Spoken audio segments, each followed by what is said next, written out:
WhatsApp deer, কেমন আছো সবাই?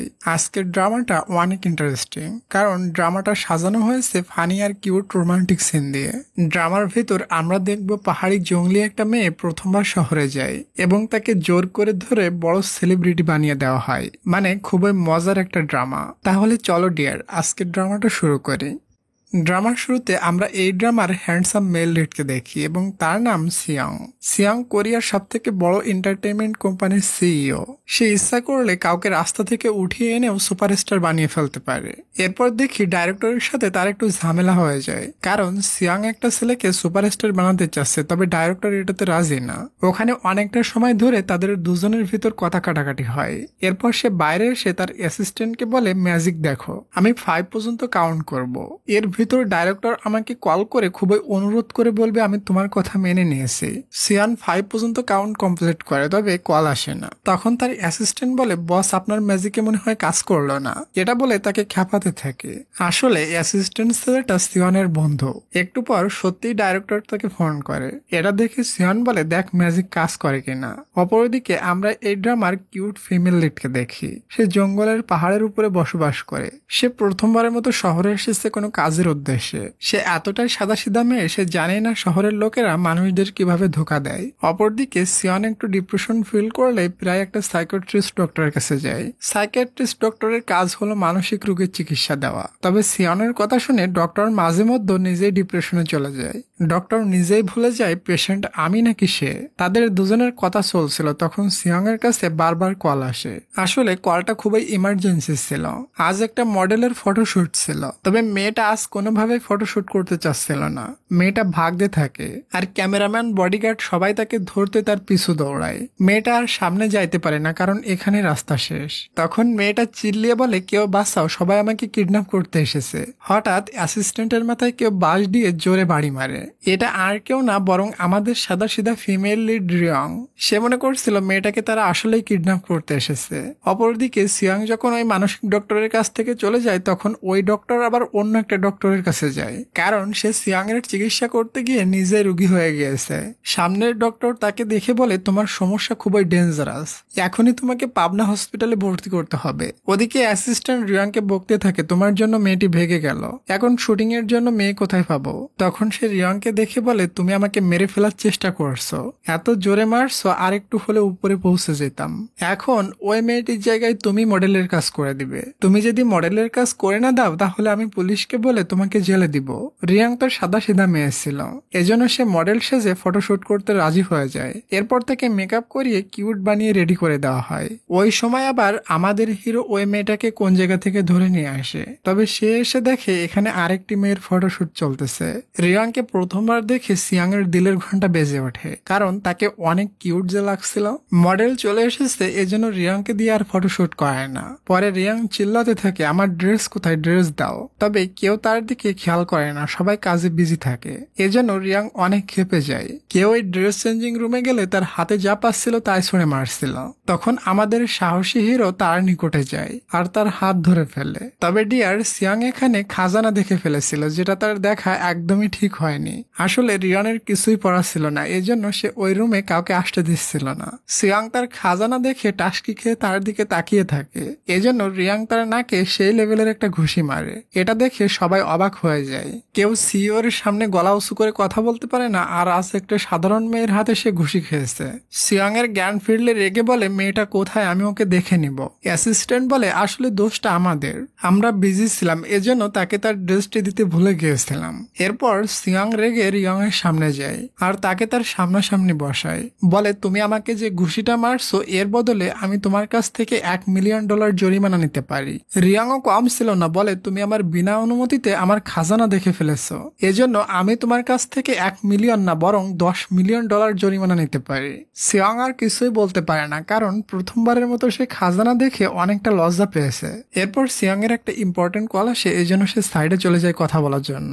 এই সুযোগে অ্যাসিস্ট্যান্ট রিয়াংকে অনেক প্রশংসা করে, বলে, তোমার এই হাতটা অনেক লাকি, তুমি যে বসকে ঘুষি মারতে পেরেছো, এটাতে আমি অনেক খুশি। একটু পর সিয়াং ওখানে আসে আর রিয়াংকে ঘুরে ফিরে দেখে বলে, আমি তোমাকে বড় বানাতে রাজি আছি। রিয়ং বলে আমি অলরেডি বড় হয়ে গেছি। তখন অ্যাসিস্ট্যান্ট রিয়ংকে বুঝাই বলে ওই বড় সে বড় না, আসলে বস তোমাকে সেলিব্রিটি বানাতে চাচ্ছে। রিয়ং বলে আমি কোনো সুপারস্টার বা সেলিব্রিটি হতে চাই না, আমার কাপড় ফেরাই দাও। এটা বলে সে চলে যাচ্ছিল, তখন সিয়ং তার হাত ধরে ফেলে। এটাতে রিয়ং তাকে ধাক্কা মেরে দেয় আর সোজা ফ্লোরে গিয়ে পড়ে সে অজ্ঞান হয়ে যায়। অ্যাসিস্ট্যান্ট চেক করে বলে এখনো বেঁচে আছে, নিঃশ্বাস চলতেছে। আমার জন্মের খুশি লাগতেছে বসের মার খাওয়া দেখে, তুমি বরং এই সুযোগে ভেগে যাও। রিয়ং ভেগে যায়, তখন সিয়ং এর জ্ঞান ফিরে আর সে খুব রেগে গিয়ে মেয়েটাকে খুঁজতে বেরিয়ে পড়ে। ওদিকে যখনই রিয়ং বাসে উঠতে যাবে তখনই সিয়ং ছুটে এসে তাকে ধরে ফেলে। এটাতে তারা দুজন একে অপরের অনেকটা ক্লোজে চলে আসে। এরপর দেখি রিয়ং অন্য একটা ডাইরেক্টরকে নিয়ে সিয়ং এর কাছে বিচার চাইতে আসে। এটা দেখে সিয়ং অবাক হয় আর অ্যাসিস্ট্যান্টকে বলে এই সাধারণ মেয়েটা ডাইরেক্টরের কি হয়। অ্যাসিস্ট্যান্ট বলে সে এক বড় কাহিনী। একবার এই ডাইরেক্টর জঙ্গলে শুটিং করতে গিয়ে জঙ্গলের ভিতর হারিয়ে গিয়েছিল, তখন রিয়ং এই ডাইরেক্টরের জীবন বাঁচিয়েছিল। ডাইরেক্টর বলে এমনকি সকালে আমার জন্য সে 9 রকমের রান্না করেছিল। পরের দিনে দেখি সিয়ং তার স্টাফদের নিয়ে রিয়ং এর সমস্ত ইনফরমেশন বের করে নেয়। রিয়ং কোথায় থাকে, কি করে, এভরিথিং। আসলে সিয়ং যে কোনো উপায়ে রিয়ংকে সুপারস্টার বানাতে চায় এবং তার কোম্পানির সুপারস্টার পেপারে সাইন করাতে চায়। এরপর সে পুনরায় ওই সাইকিয়াট্রিস্ট ডক্টরের কাছে যায় এবং আবারও তাকে প্রশ্ন করে পাগল বানিয়ে দেয়। এটাও বলে আমি চাইলে এখনই তোমাকে সুপারস্টার বানিয়ে ফেলতে পারি। এই কথা শুনে ডক্টর চেম্বারে বসে ইমাজিন করতে থাকে সে বড় একটা সুপারস্টার হয়ে গেছে। পরের সিনে দেখি সে রিয়ংকে খুঁজতে সোজা শহর থেকে জঙ্গলের দিকে চলে যায়। ওখানের একটা লোক বলে রিয়ং এর বাসায় যেতে হলে গাড়ি নিয়ে যাওয়া যাবে না, কারণ সামনে আর রাস্তা নাই। তবে সিয়ং তার কথা শোনে না, বলে আমি জঙ্গলের ভিতর দিয়ে গাড়ি চালিয়ে যাব। কিন্তু একটু দূরে গেলেই তার হিরোগিরি বন্ধ হয়ে যায়, কারণ সত্যি রাস্তা নাই। সিয়ং বলে এমন পাহাড় হেঁটে পার করা এটা তো আমার বাম হাতের খেলা। এটা বলে সে হাঁটতে শুরু করে। অনেকটা সময় উপরে ওঠার পর সিয়ং এর শরীরের তেল ফুরিয়ে আসে। যখন সে পাহাড়ের চূড়ায় পৌঁছায় তখন সে বুঝতে পারে সে অন্য একটা পাহাড়ে চলে এসেছে। তখন তার কান্না চলে আসে, কারণ তার এনার্জি সব শেষ। কিন্তু ভাগ্য ভালো, ওই সময় সে জঙ্গলের ভিতর রিয়ং এর বাড়িটা দেখতে পায়। যাই তাই করে সে ওই বাড়িটার নিকটে পৌঁছে যায়। তবে বাসায় একটা কুকুর ব্যতীত কেউই ছিল না। খিদার যন্ত্রণায় বেচারার হাল খারাপ হয়ে গিয়েছিল। তখন সে বাসার গেটের বাইরে ভিখারিদের জন্য রাখা একটা কেক দেখতে পায়। সিয়ং বলে আমি এত বড় একটা সিইও, আমি তো এটা খাবই না। কিন্তু শেষমেশ আমরা দেখি সে ওগুলো খুবই মজা মেরে খেয়ে নেয়। রাত নেমে আসে, সে ওখানেই ক্লান্ত হয়ে ঘুমিয়ে পড়ে। তখনই সিয়ং পানিতে কিসের একটা আওয়াজ শুনে, তাই সে আস্তে আস্তে ওদিকে এগিয়ে যায়। যে দেখে রিয়ং মরে পানিতে ভাসতেছে। এটা দেখেই সে রিয়ংকে বাঁচাতে পানিতে ঝাঁপ দেয়। যখনই রিয়ং এর নিকট পৌঁছায় তখন রিয়ং ভয়ে মারে এক চিৎকার। আসলে সে ভেসে ভেসে গোসল দিচ্ছিল। ওই সময় সিয়াং এর এনার্জি না থাকার কারণে সুইমিং করতে পারে না, সে পানির নিচে ডুবে যাচ্ছিল। তবে রিয়ং এটা দেখে তাকে বাঁচায়। যখন তার জ্ঞান ফিরে তখন দেখে সে রিয়ং এর বাসায়। তবে কম্বল উঁচু করে দেখে তার ভবিষ্যৎ একদম আগলা করে রাখা, মানে তার কিছুই পড়া নাই। এটা দেখে সিয়াং শকড হয়ে যায় আর বলে তুমি একটা মেয়ে হয়ে এটা কিভাবে করছো, তোমার কি একটু লজ্জা লাগেনি? তখন বেচারি রিয়ং বলে আমি যদি তোমার কাপড় খুলে না দিতাম তাহলে ভিজা কাপড়ে থাকার কারণে তোমার জ্বর চলে আসতো। তোমার ওসব খাজানা দেখার আমার কোনোই শখ নাই, আমি সবকিছু চোখ বুঝে খুলেছিলাম। সাথে এটাও বলে তুমি এবার রিয়েলাইজ করতে পেরেছো তুমি ওই দিন আমার সবকিছু দেখে ফেলেছিলে, তখন আমার কেমন লাগছিল। যখনই রিয়ং ওখান থেকে অন্য রুমে চলে যায় তখন সে খুবই রিকোয়েস্ট করে তার কাছে কিছু কাপড় চায়। রিয়ং তার দাদুর কাপড় তাকে দিয়ে যায় এবং সে সেটা পরে নেয়। এরপর ওখানে মোমবাতি জ্বালায়। এখানে তো ইলেকট্রিসিটি থাকার কোনো প্রশ্নই আসে না। ওই সময় সে একটা সাপ দেখে এবং ভয়ে জোরে চিল্লিয়ে ওঠে। এটা শুনে রিয়ং ওখানে আসে। সিয়াং বলে আমি কিন্তু ভয় পাইনি, আমি তো ওই সাপটিকে ধরে মারতে যাচ্ছিলাম, তবে আমি ভেবে দেখলাম এটা তোমার পোষা সাপ কিনা। রিয়াং ওখানে গিয়ে চেক করে দেখে এটা কোনো সাপ না, বরং একটা দড়ি। সিয়াং আসলে অনেক ভয় পাচ্ছিল, তবে শো করাতে চাচ্ছিল না।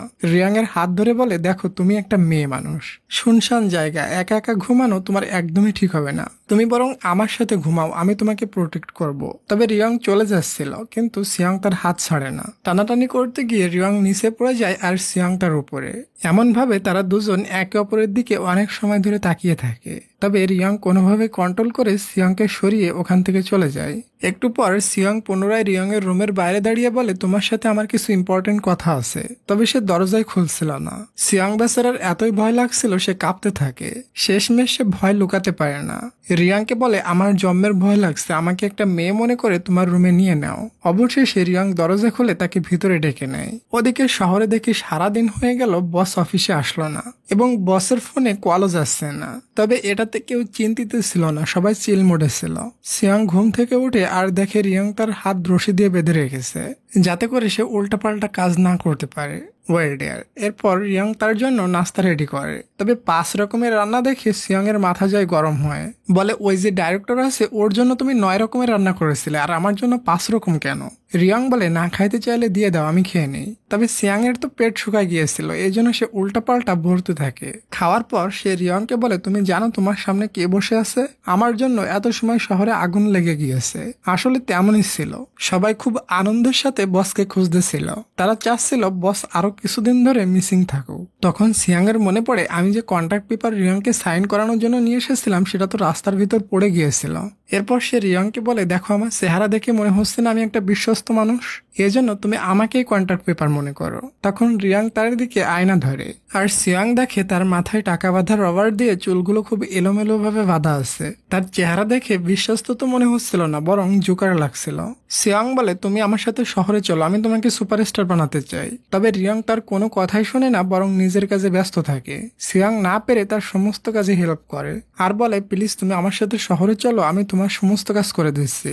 এখানে রিয়াং একটা সময় পড়ে যাচ্ছিল, তবে আমাদের হিরো তাকে ধরে ফেলে। পুনরায় ক্লোজে আসাতে তাদের দুজনের হার্টবিট ফাস্ট হয়ে যায়।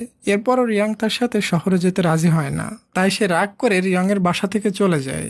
একটু দূরে যেয়ে সে ভাবে, হার মেনে গেলে আমার মান সম্মান তো কিছুই থাকবে না, আমি আজ পর্যন্ত হার মানিনি। এটা ভেবে সে পুনরায় রিয়ং এর বাসায় ফিরে যায়।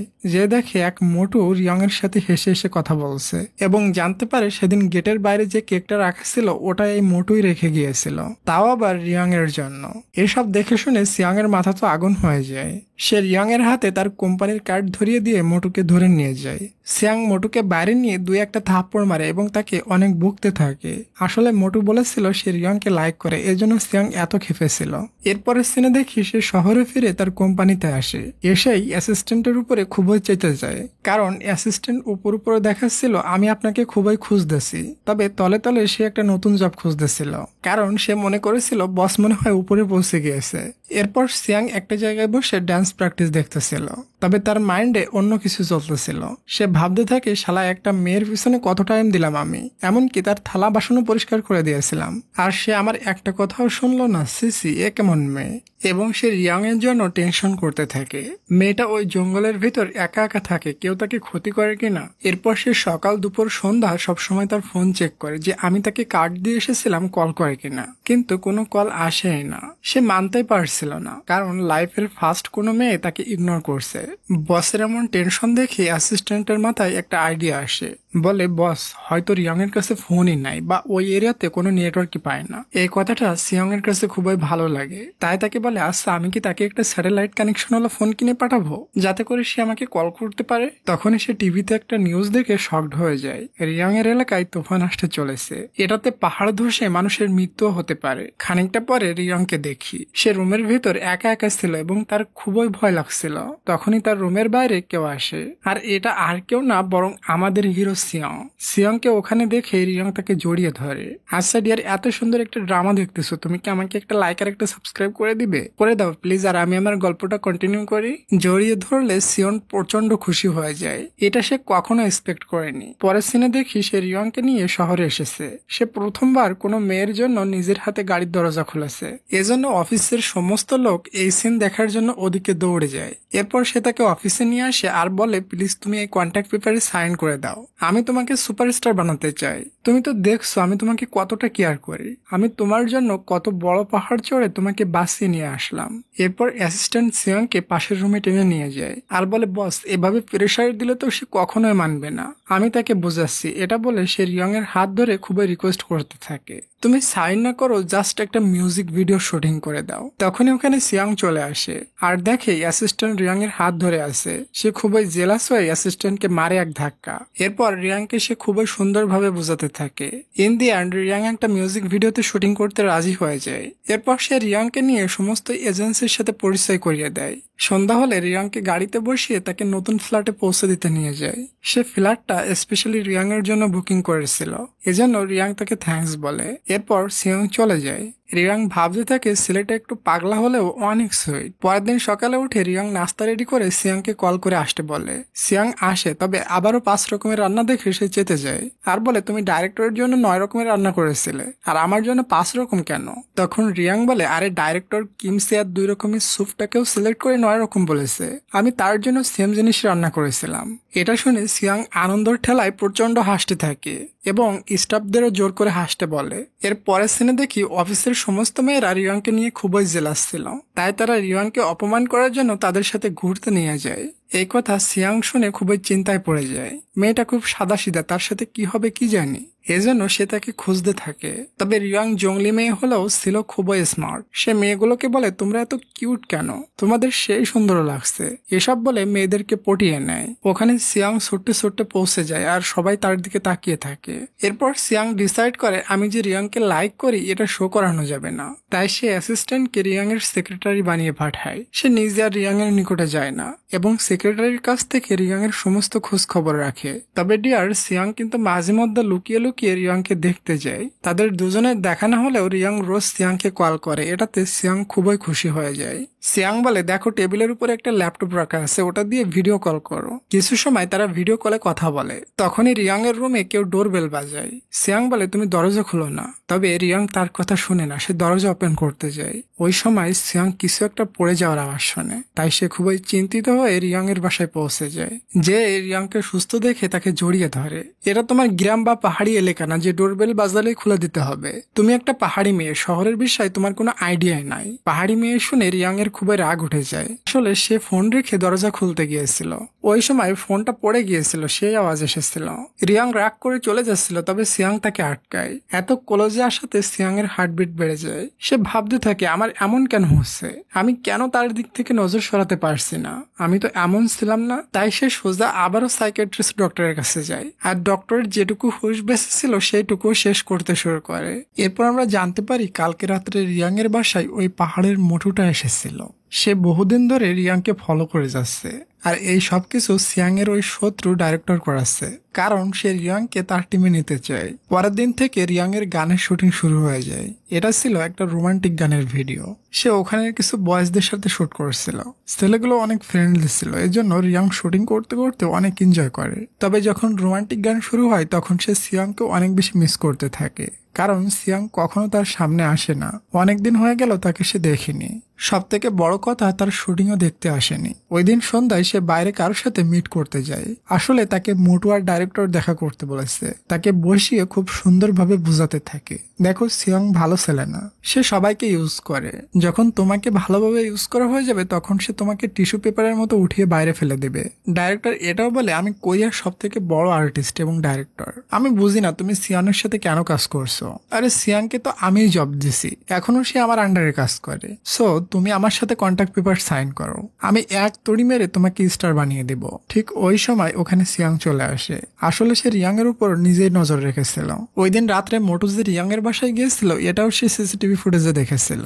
সিয়াং ডাইরেক্টরের সামনে গিয়ে বসে। এসব দেখে ডাইরেক্টরের কাঁপাকাঁপি শুরু হয়ে যায়, কারণ সে এত সময় রিয়াংকে যা কিছু বুঝিয়েছে সবকিছু মিথ্যা ছিল। সিয়াং বলে আমার সাথে শত্রুতা থাকলে আমার সাথে ফাইট করো, তবে তুমি রিয়াংকে এর ভিতরে টানলে তোমার ক্যারিয়ার কিন্তু ধ্বংস করে দিব। এরপর সে রিয়াংকে তার সাথে নিয়ে যায় আর গাড়িতে বসিয়ে তার মনের অনেক কথা শেয়ার করে। বলে আমি কখনো কাউকে এতটা কেয়ার করিনি বর্তমানে তোমাকে যতটা করছি। আমি জানি না আমার কি হয়ে গিয়েছে, মাঝে মধ্যে আমার কি মনে হয় জানো, তুমি আমার দাদির জামানার মেয়ে। তোমার জায়গায় অন্য মেয়ে হলে এতদিন আমার মনের ফিলিংস কি বুঝে যেত। রিয়াং এর একদিকে খুবই রাগ ওঠে, কারণ সিয়াং তাকে প্রাচীন কালের মেয়ে বলেছে, তবে সে আসলে সিয়াং এর ইশারা বুঝতে পারেনি। তাই সে সিয়াংকে বলে আচ্ছা তুমি কি আমাকে লাইক করো। এরা শুনে সিয়াং এর ভাব বেড়ে যায়। বলে মেয়েরা আমার সাথে দেখা করার জন্য লাইন লাগায়, আর তুমি বলছো আমি তোমাকে লাইক করি কিনা। এসব কথা সিয়াং কিন্তু বলতে চায়নি, তবে ইগোর কারণে মুখ দিয়ে বের হয়ে গিয়েছে। তাই সে আবারও সাইকিয়াট্রিস্ট ডক্টরের কাছে যায় আর বলে আমি ভিতর ভিতর ওই মেয়েকে অনেক লাইক করি, তবে বলতে গেলে উল্টাটা হয়ে যায়। ডক্টর বলে তুমি মনে হয় ওয়ান সাইড লাভে ডুব দিয়েছ। আসলে সে রিয়াংকে সেই লেভেলের ভালোবেসে ফেলেছে। সে চুপি চুপি রিয়াং এর শুটিং ভিডিও দেখতো, আর সে যখন হাসতো সিয়াংও তার সাথে হাসতো। একদিন রিয়াং বসে সিয়াং এর ইন্টারভিউ দেখছিল, তখন সে মনে মনে বলে ইস ছেলেটা কত হট। আসলে তার পিছনে মেয়েদের লাইন লেগে আছে। এবং তার পাশের একটা ছেলেকে বলে আচ্ছা কোনো ছেলে যদি আমাকে বলে আমি তোমাকে লাইক করি না তাহলে এর মানে কি বুঝে নিব। ছেলে বলে লাইক করে না মানে লাইক করে না। ছেলেরা মেয়েদেরকে লাইক করি এটা বলেও কত ছেলে লাইক করে না। ছেলেরা একটু বেশি কমপ্লিকেটেড হয়। তবে এইসব কথা রিয়াং এর মাথায় ঢুকে না। ডিয়ার, আজকে ভিডিও দেওয়ার পর হয়তো আমার চ্যানেলে 2 লক্ষ ভালোবাসার মানুষ হয়ে যাবে। এটা নিয়ে কিছু কথা থাকবে, ভিডিও শেষে তোমরা শুনে যেও কিন্তু। এরপর দেখি সিয়াং সবসময় রিয়াংকে ফলো করতো। সে কাদের সাথে বেড়াচ্ছে, কাদের সাথে পার্টিতে যাচ্ছে, এভরিথিং।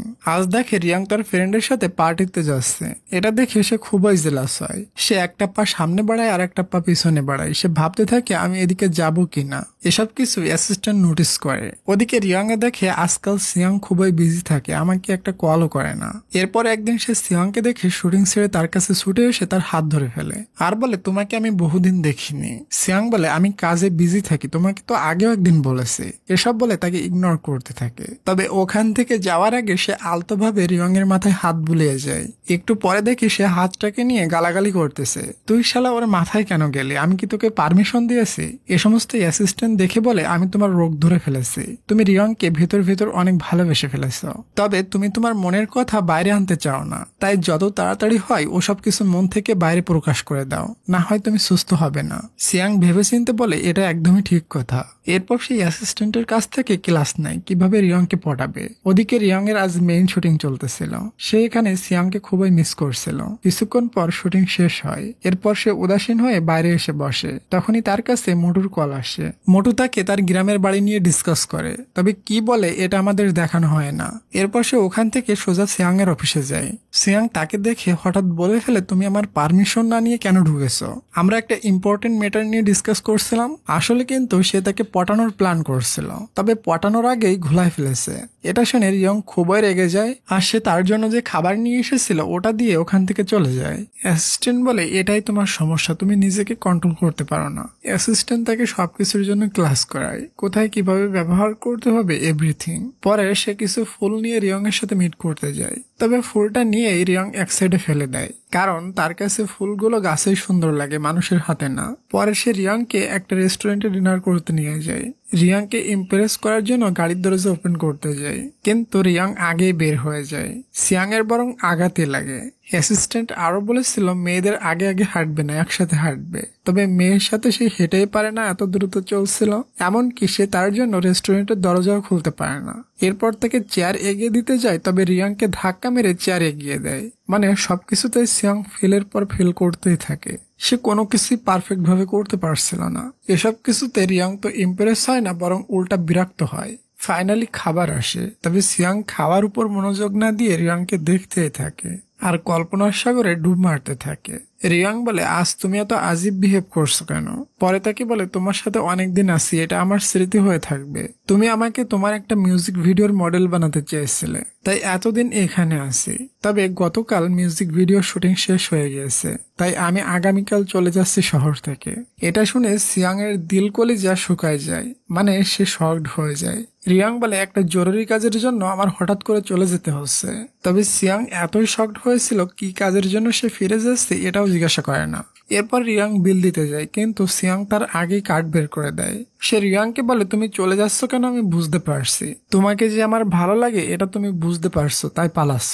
সিয়াং এর মাথা পুরো আগুন হয়ে যায়, সে কি বলবে ভেবে পাচ্ছিল না। তাই সে রিয়াংকে জোর করে গাড়িতে উঠায়। উঠিয়ে সে নিজের হাতে গাড়ির বেল্ট লাগিয়ে দেয় আর বলে একটা কথাও শুনতে চায় না আমি। এটা বলে রেগে মেগে তাকে তার বাসায় দিয়ে আসে। এরপর সিয়াং বাসায় এসে নতুন বউয়ের মতো হাউমাউ করে কান্না করতে শুরু করে দেয়। অ্যাসিস্ট্যান্ট তাকে চুপ করাতে থাকে আর সান্ত্বনা দিতে থাকে। সিয়াং ভাবতেই পারেনি সে ভালোবাসাতে এত নরমাল। সে এগুলো কোনোভাবেই নিতে পারছিল না। পরের সিনে দেখি সে দুঃখে ভরা মিউজিক আর গান শুনতে থাকে। কষ্টের গান শুনে সে বাচ্চাদের মতো জোরে জোরে কান্না করতে থাকে। সে এমন দুঃখের গান আগে কখনো লাইক করতো না। কিন্তু এখন সেটা তার প্রিয় হয়ে গিয়েছে। তার এমন কান্না দেখে অ্যাসিস্ট্যান্ট বলে, বস এগুলো তোমার উপর শুট করছে না, তুমি এবার থামো। তবে সিয়াং এর কান্না থামেই না। ওদিকে রিয়াং গ্রামে পৌঁছে যায়, আর পৌঁছে সে একটা পার্সেল পায়। বক্সের ভিতর একটা স্যাটেলাইট কানেকশনওয়ালা ফোন ছিল, যেটা সিয়াং রিয়াং এর জন্য পাঠিয়েছিল, যাতে করে জঙ্গলের ভিতর সে নেটওয়ার্ক ঠিকঠাক পায় আর তাকে কল করতে পারে। এটাতে সিয়াং আরো বেশি ছটফট করতে শুরু করে। আমি তাকে ফোন পাঠিয়েছি, তবে সে কেন আমাকে কল করছে না? অফিসের কোনো কাজেই তার মন বসে না। সে সবখানে শুধু রিয়াংকে দেখতে পায়। সে আর সহ্য না করতে পেরে রিয়াং এর বাসার দিকে দৌড় দিতে যায়। তবে অ্যাসিস্ট্যান্ট তাকে সামলায়, বলে এটা তোমার উপর অনেক খারাপ দেখাবে, তুমি নিজেকে একটু কন্ট্রোল করতে শিখো। তবে সে একটুও কন্ট্রোল করতে পারে না। তখনই গাড়ি নিয়ে বের হয়ে যায় রিয়াং এর বাসার উদ্দেশ্যে। তবে ওখানে গিয়ে সে আরো বেশি শকড হয়, কারণ রিয়াং এর বাসায় কেউই ছিল না। সে রিয়াংকে অনেক খোঁজাখুঁজি করে, তবে কোথাও পায় না। সে বুঝতে পারে না রিয়াং কোথায় চলে গিয়েছে। ওদিকে আমরা রিয়াংকে দেখি। রিয়াং তার গ্রামের বাড়ি ছেড়ে চলে গিয়েছে। যাওয়ার সময় সে কল করে সবকিছু সিয়াংকে বলতে চেয়েছিল, কিন্তু শয়তান মোটু সবকিছু ঘুলিয়ে দিয়েছিল। বলে, সিয়াং তোমাকে দিয়ে শুধুমাত্র ফায়দা উঠাচ্ছে। তুমি হয়তো জানোই না, ওই কোম্পানির সমস্ত লোক মেয়েদের ইউজ করে, আর যখন তাদের কাজ পুরা হয়ে যায় তখন তাকে ভুলে যায়। এজন্য তুমি একটা নর্মাল লাইফ পার করার চেষ্টা করো। এসব বয়ান শুনে রিয়াং এর মাইন্ড ঘুরে যায়। সেও এখন নর্মাল লাইফ পার করতে চায়। এই জন্য সে সিয়াংকে কল করে নতুন বাসার অ্যাড্রেসটা দেয় না। সে তাকে একদমই ভুলে যেতে চায়। ওদিকে সিয়াং তাকে বহু খোঁজাখুঁজির পর না পেয়ে ওখান থেকে ফিরে শহরে চলে আসে। অ্যাসিস্ট্যান্ট রিয়াং এর কিছু ইনফরমেশন বের করে নিয়েছে। বলে ওই বাড়িতে রিয়াং আর রিয়াং এর দাদা থাকতো। তবে রিয়াং এর দাদা মারা গেলে তখন থেকে সে ওই বাড়িতে একাই থাকে। এটা দেখে তার এক আন্টি তাকে নিয়ে গিয়েছে। তবে আন্টির অ্যাড্রেসটা কোথায় এটা আমি বের করতে পারিনি। তবে সিয়াং এর প্রচন্ড খারাপ লাগে। সে শহর থেকে যাওয়ার সময় তো আমাকে একটু বলে যেতে পারতো। এখন তো আমার কাছে তার কোনো কন্ট্যাক্ট নাম্বারই নাই। সে কোথায় কি অবস্থায় আছে এটা ভেবে সিয়াং প্রচন্ড চিন্তিত হয়। পুরাই দেবদাস হয়ে সে আবারও পৌঁছে যায় সাইকিয়াট্রিস্টের নিকটে। সাইকিয়াট্রিস্ট বলে, তোমাকে দেখে মনে হচ্ছে তোমার ব্রেকআপ হয়ে গিয়েছে। সিয়ন ঠান্ডা মাথায় বলে, শালা ব্রেকআপ কিভাবে হবে, আমাদের তো প্রেমটাই হয়নি। সে যখন ডক্টরের কাছ থেকে ফিরছিল তখন আমরা দেখি রিয়ং তার পেছন দিক দিয়ে হেঁটে যাচ্ছে। গা ঘেঁষে গেলেও তারা একে অপরকে দেখতে পায়নি। আসলে সে বর্তমানে শহরে তার আন্টির সাথে একটা রেস্টুরেন্টে কাজ করে। সে এভাবেই তার নর্মাল লাইফ কন্টিনিউ করছে। তবে সে জানেই না তার প্রেমে পাগল ছেলেটি প্রায় ক্রেজি হয়ে গিয়েছে। এমনকি তার সমস্ত রাগ অ্যাসিস্ট্যান্টের উপরে ঝেড়ে তাকে বাইরে বসিয়ে দিয়েছে। ভিতরে সিয়ং কান্না করতেই থাকে। হায় রে, আমি কেন তাকে ডাইরেক্ট বলতে পারলাম না আমি তাকে কতটা ভালোবাসি, আমি তাকে ছাড়া বাঁচবো না। আমি কেন বলেছিলাম আমি তাকে লাইক করি না। কিছুদিন পর রিয়াং এর ওই মিউজিক ভিডিও রিলিজ হয়। সে রেস্টুরেন্টে বসে টিভিতে দেখতে থাকে এবং সে খুবই খুশি হয়। ওই রেস্টুরেন্টে আবার ওই সাইকিয়াট্রিস্ট ডক্টর বসেছিল। তাকে বারবার সিয়াং কল করে চেম্বারে যাইতে বলে। সিয়াং বলে, কসম আমি আজকে প্রশ্ন করব না। এটা শুনে সাইকিয়াট্রিস্ট খুশিতে নাচতে থাকে এবং দ্রুত চেম্বারের দিকে যায়। এটা রিয়াং দেখে মনে করে এটা নিশ্চিত কোনো গরুর ডক্টর। সাইকিয়াট্রিস্ট আজ সিয়াং এর সাথে ঝগড়া করতে চায়। তবে সিয়াং চুপচাপ বসেছিল। এটাতে সাইকিয়াট্রিস্টের মাথা আরো খারাপ হয়। সিয়াং দেবদাস হয়ে রাস্তা দিয়ে হাঁটতে থাকে। তার কাছে মনে হয় আজকাল প্রকৃতি আমার উপর হেগে দিচ্ছে। ওদিকে রিয়াং সিয়াং এর মতো একটা ছেলেকে দেখে তার পিছনে দৌড়ায়। আর আসলে এটা সিয়াং ছিল। সিয়াং মনে করে এসব সে কল্পনায় দেখছে। তবে তখনই সাইকিয়াট্রিস্ট এসে তাকে কনফার্ম করে দেয় এটা কল্পনা বরং বাস্তব। এটা দেখে তার খুশির কোনো সীমা থাকে না। সিয়াং তাকে কিছু বলতে গেলে তার মুখে রিয়াং হাত রেখে বলে, আগে আমার কথাগুলো শোনো। আমি তোমাকে ওই দিন বহুবার বলতে গিয়েছি যে আমি বাসা ছেড়ে চলে যাচ্ছি, তবে তুমি তো আমার কোনো কথা বলার সুযোগই দাওনি। এমনকি কারের ভিতরে বসে বলতে গেলে তুমি বলেছিলে কোনো কথাই না বলতে। আর জানো আমি তোমার কন্ট্রাক্ট পেপারে কেন সাইন করিনি? আমার দাদার কাছে প্রমিস করেছিলাম আমি কখনো সেলিব্রিটি হব না। আসলে আমার মা বহু বড় সেলিব্রিটি ছিল। সে সবসময় বিজি থাকতো শুটিং নিয়ে। আমি জন্মের পর আমাকে কখনো কেয়ারও করতো না, ফেলানো থাকতাম দাদার কাছে। এজন্য দাদা তখন থেকে সেলিব্রিটি একদমই লাইক করতো না। আমার দাদার কাছে করা প্রমিসকে আমি আজও অনেক সম্মান করি। তাই আমি কখনো সেলিব্রিটি হতে চাই না। আমি তো একটা নর্মাল লাইফ এনজয় করতে চাই। সিয়াং বলে, এটা তো তুমি আমাকে আগেই বলতে পারতা। আমি নিজে কোনো টেনশন করতাম না বা তোমাকেও টেনশন দিতাম না। দেখো তুমি যে ডিসিশন নিয়েছো আমি ওটাতে রেসপেক্ট করি। তুমি যা করতে চাও লাইফে তাই করতে পারো। এরপর সে রিয়াং এর চুলে আলতো করে হাত দেয়। বলে, ভবিষ্যতে যদি কখনো তুমি মিউজিক ইন্ডাস্ট্রিতে আসতে চাও তাহলে তোমার জন্য সর্বদা আমার দরজা খোলা থাকলো। এরপর সিয়ং অফিসে ফেরে। আজ সে খুবই খুশি। সিয়ং অ্যাসিস্ট্যান্টকে বলে, আমার মনে হয় এবার রিয়াংকে পড়াতে পারবো, কারণ সে কি চায় কি না চায় সবকিছু আমি জেনে গিয়েছি। বুঝতে পারছি সে পুরানো জামানার মেয়ে। তখনই তার কাছে রিয়ং এর কল আসে। কলে কথা বলে সে শকড হয়ে যায়। বলে না না, রিয়ং মোটেও প্রাচীনকালের মেয়ে না। সে আমাকে ফোন করে বলল আন্টি বাসায় নাই, তুমি জলদি করে চলে আসো। এটা শুনে তারা দুজন এতই খুশি হয় সেটা বলার বাইরে। বাসায় কেউ নাই, তখন আমাকে যেতে বলেছে, মানে আজ কিছু একটা হয়ে যাবে। এরপর সে খুব সুন্দর করে রেডি হয়ে তার বাসায় পৌঁছে যায়। রিয়াং আজ সত্যিই তার জন্য 9 রকমের রান্না করেছে, আর সে ফার্স্ট টাইম কারোর জন্য এটা বানালো। এটা শুনে সিয়াং তো অনেক খুশি হয়। এরপর তারা দুজন একসাথে ডিনার করে। ডিনারের পর রিয়াং তার জন্য কিছু ফল নিয়ে আসে। সিয়াং বলে তুমি দেখতে ঠিক আমার বউয়ের মতো, আমি বিয়ে করলে তোমার মতো মেয়েকে বিয়ে করব। এটা শুনে রিয়াং বলে আচ্ছা তুমি কি আমাকে লাইক করো? তখন সিয়াং লজ্জায় লজ্জায় বলে তুমি তো বুঝতে পারছো করি কিনা। আমি যে তোমাকে লাইক করি এই কথা আমি লজ্জায় তোমাকে কোনোদিন বলতে পারিনি। যখন তুমি আমার সামনে চলে আসতা তখন আমি ভুলে যেতাম আমি আসলে কি বলবো। এটাকে যদি ভালোবাসা বলে তাহলে আমি সত্যি তোমাকে ভালোবাসি।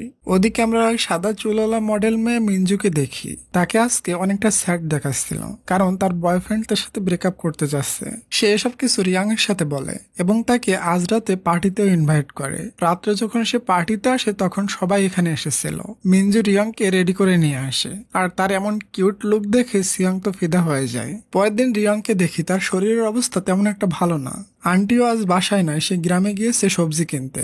যখন তার শরীরটা অনেক খারাপ লাগে তখন সে সিয়াংকে কল করে।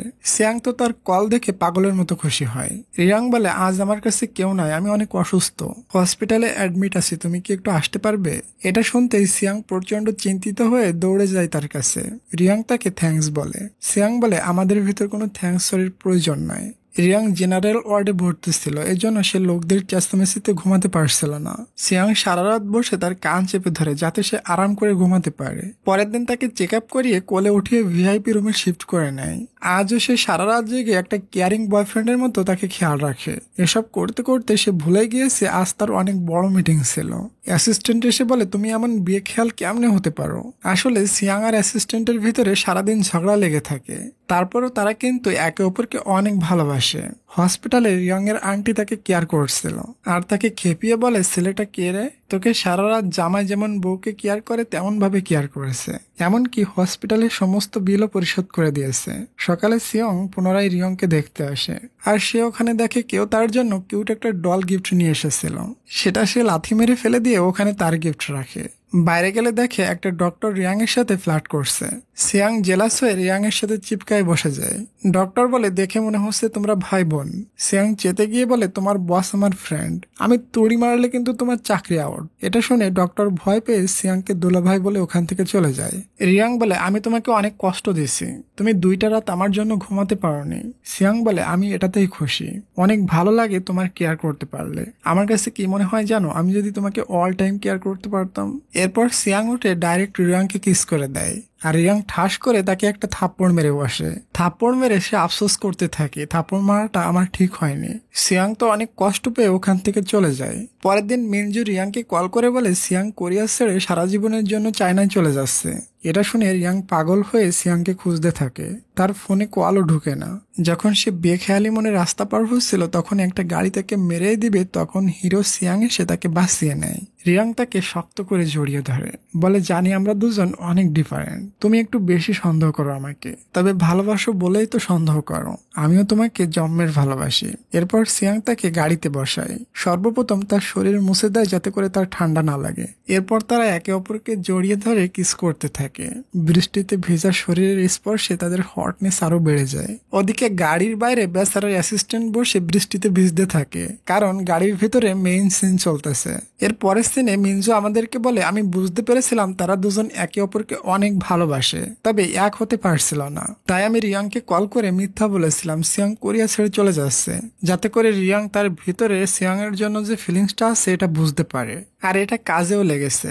অবশেষে তারা দুজন এক হয়ে গিয়েছে। পরের সিনে আমরা কাপলদের একই রুমে রোমান্স করতে দেখি। বহু বাধা পেরিয়ে তারা দুজন এক হতে পেরেছে এবং তারা দুজন দুজনকে পেয়ে খুবই বেশি খুশি আছে।